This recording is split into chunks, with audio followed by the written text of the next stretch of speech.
Good morning. It's Saturday. Thank you for joining us for 22 News at 6. I'm Tashanea Whitlow. Western Massachusetts skydivers are standing up to bullying. 22 News is continuing coverage as hot plates and space heaters for warmth will be distributed to thousands of Eastern Massachusetts residents left without natural gas following a series of explosions last week. The state-of-the-art movie theater holds 674 people and features 7 auditoriums with reclining seats like this one.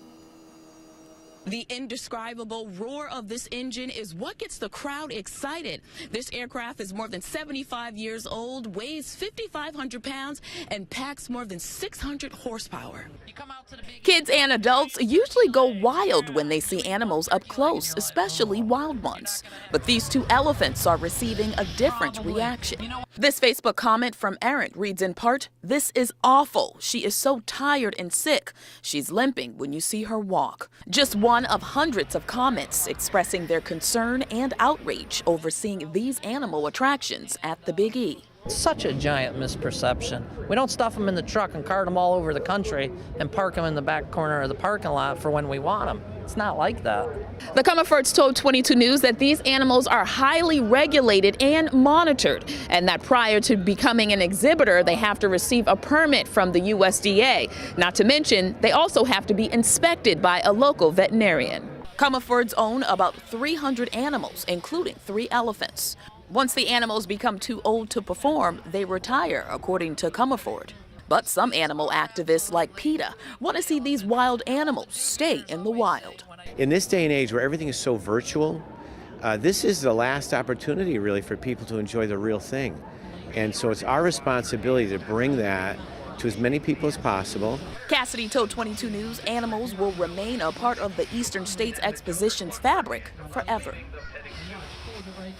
That's right. No, she's not. She's 25-year-old Brietta Brown, and she's being held without the right to bail after her arraignment today on attempted murder charges.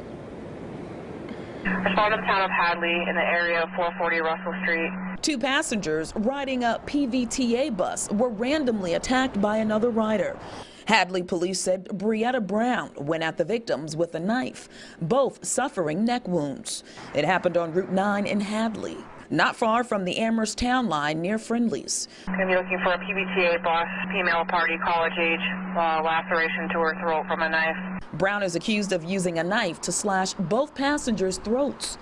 Other passengers and the bus driver stepped in and disarmed the suspect. There were some very heroic people on that bus yesterday. Had they not stopped her, this could have been a far more grave situation. And the people that subdued her, including the bus driver, doing a very expedited evacuation that certainly resulted in lives being saved. According to Hadley police, it took officers 5 minutes to get here after receiving that call, and once they did, they took that suspect into custody where she remains.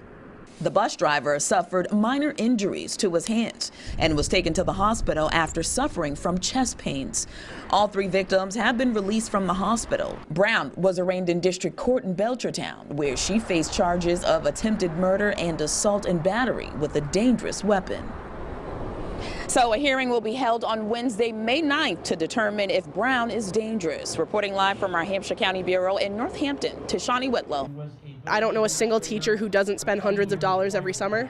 Western Massachusetts school officials are blaming that situation on the state's antiquated foundation budget, which hasn't been updated in more than 2 decades. The term foundation budget refers to the state education funding system, which basically works in the following way. It identifies the cost of education for each child in the district, calculates how much the community can contribute, and then makes up the difference. I think in some ways it's definitely gotten worse. Forcing nearly 200 school officials, parents, and students to hold a rally at the DuPont Middle School in Chicopee, demanding the state invest more money into public schools after lawmakers missed several key dates, including the deadline for legislative session back in July. We have social and emotional needs, but don't have adjustment counselors to satisfy those needs. We have technology needs and mandates from the state, but we don't have the technology to meet those mandates. Since the program hasn't been updated in the last 25 years, some cities are missing out on millions in annual funding. According to Democus, Chicopee, $14 million, and Springfield, $94 million. Teachers told 22 News it's not uncommon for them to seek additional funding or to spend their own money just to purchase school supplies. DeMarcus told 22 News schools are underfunded by nearly $1 billion. And that's what's frustrating is I shouldn't have to go begging for 8 Chromebooks.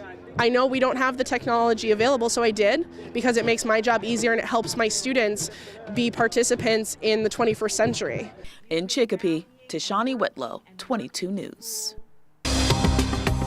Residents have been complaining about calls from someone pretending to be from the IRS, claiming to also have a warrant for their arrest if payments aren't made.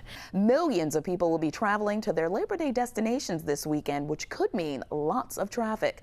22 News reporter Hector Molina is live in Springfield with how Mass DOT is helping to make your Labor Day commute easier. I'm a cool weather person, so. You got cool style, that's why. Thank you so much for joining us this morning on 22 News at 9. Be sure to join us right back here at 22 News at 6 tonight.